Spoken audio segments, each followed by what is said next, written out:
in the night. And right now we're going to get into the speaking segment. I know it's easy hour, but I want to talk about a few pressing issues that are going on right now. First off, let's talk about politics and the Republican GOP candidate. Donald Trump actually is killing everybody in the Republican candidate party. And on the Democratic side, Hillary Clinton is really destroying Bernie Sanders right now. And the problem with that is that if you go and do your research, which a lot of people won't do, you'll find out that in the 60s, Bernie Sanders actually went to the protest for people to get their civil rights. And also during that time, Hillary Clinton was against civil rights and segregation. And now she's running for president as for a Democrat after she went out there and put herself out there as saying that she would not support like desegregation back in the 60s. But Bernie Sanders is almost 70 years old. He's been fighting the fight, but for some reason he just still can't get over the hump. And I don't understand why. And why is it that Trump, a person who's clearly a failed businessman, he filed for bankruptcy several times, is leading the front for the Republican candidate? I don't understand. How could you pick a failure as a leader? Trump is a failed businessman. How many businesses has he destroyed? Trump hotels, destroyed. Trump towers, barely still standing. But that's just that. Like, Trump is winning right now, so it'll be Trump versus Hillary probably. And I just really want to know who you guys are picking. If I had to choose, it would be Hillary, but I would prefer Bernie Sanders because Bernie Sanders is also working to eliminate college debt for college students. So if you don't know, look into that. Also, do your research. The race is coming up soon. Make sure you vote. Every vote counts. Now I want to talk about the music game. As I mentioned earlier, Rihanna dropped her new CD and Kanye dropped his CD as well.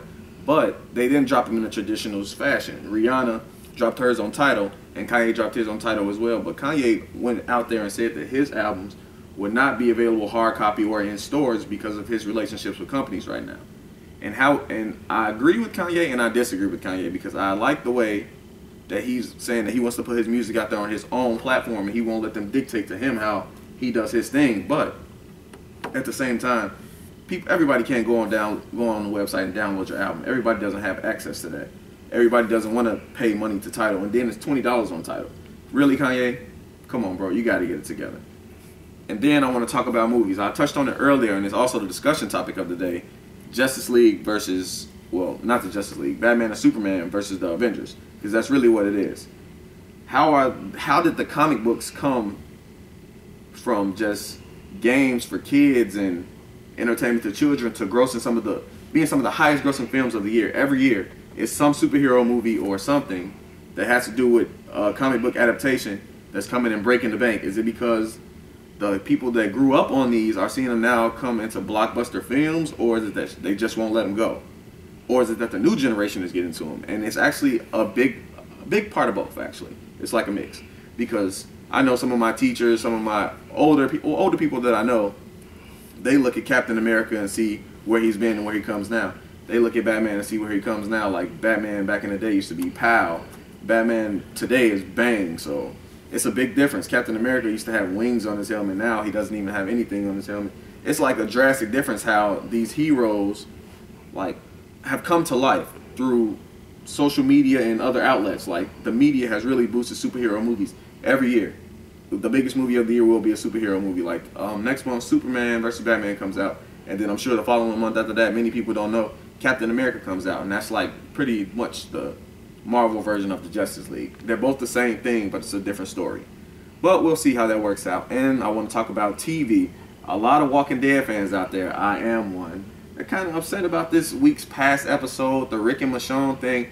I love it for personal reasons. I love it. Rick and Michonne have been there for each other for years now. Rick took her in at the prison. So much stuff was going on back then. But anyways, Rick saved Michonne. They worked together. They had good teamwork. They had good team chemistry. And now that they're raising a baby together, Judith and Carl respects her. And then let's just go back and talk about Glenn. Glenn had a near-death experience 2 times in like back-to-back episodes. Well, I know he just barely escaped from the zombies in the alley with Nicholas, and then he just barely escaped when they took back over Alexandria from the Walkers. I mean, The Walking Dead is a good show, but I mean, they're pushing it every week.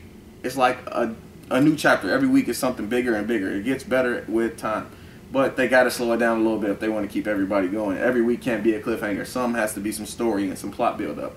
and this week was the story and plot build-up. But next week we'll see. We see a little bit more action in the clips. They're getting ready to go out there and do another mission, but we'll just have to wait and see. And also, I want to talk about the internet right now. I know a lot of people have seen the video of the boy Daniel, and I do not get it, but it's trending. He made Ellen today. I don't know if it was today. He actually made Ellen earlier this week for his video of him just his outfit and his shoes. I'm still waiting for somebody to clarify what it's a curse word. Dang Daniel. Let's just say dang Daniel. It's a video of a guy walking up to Daniel every other day, checking out his outfit. I don't get it. And if Daniel was the freshest kid at his school, we need to transfer because we can definitely dominate the fashion world over there. But that's going to wrap up my talking segment for the day. Next up, I got Bobby Brown with Every Little Step.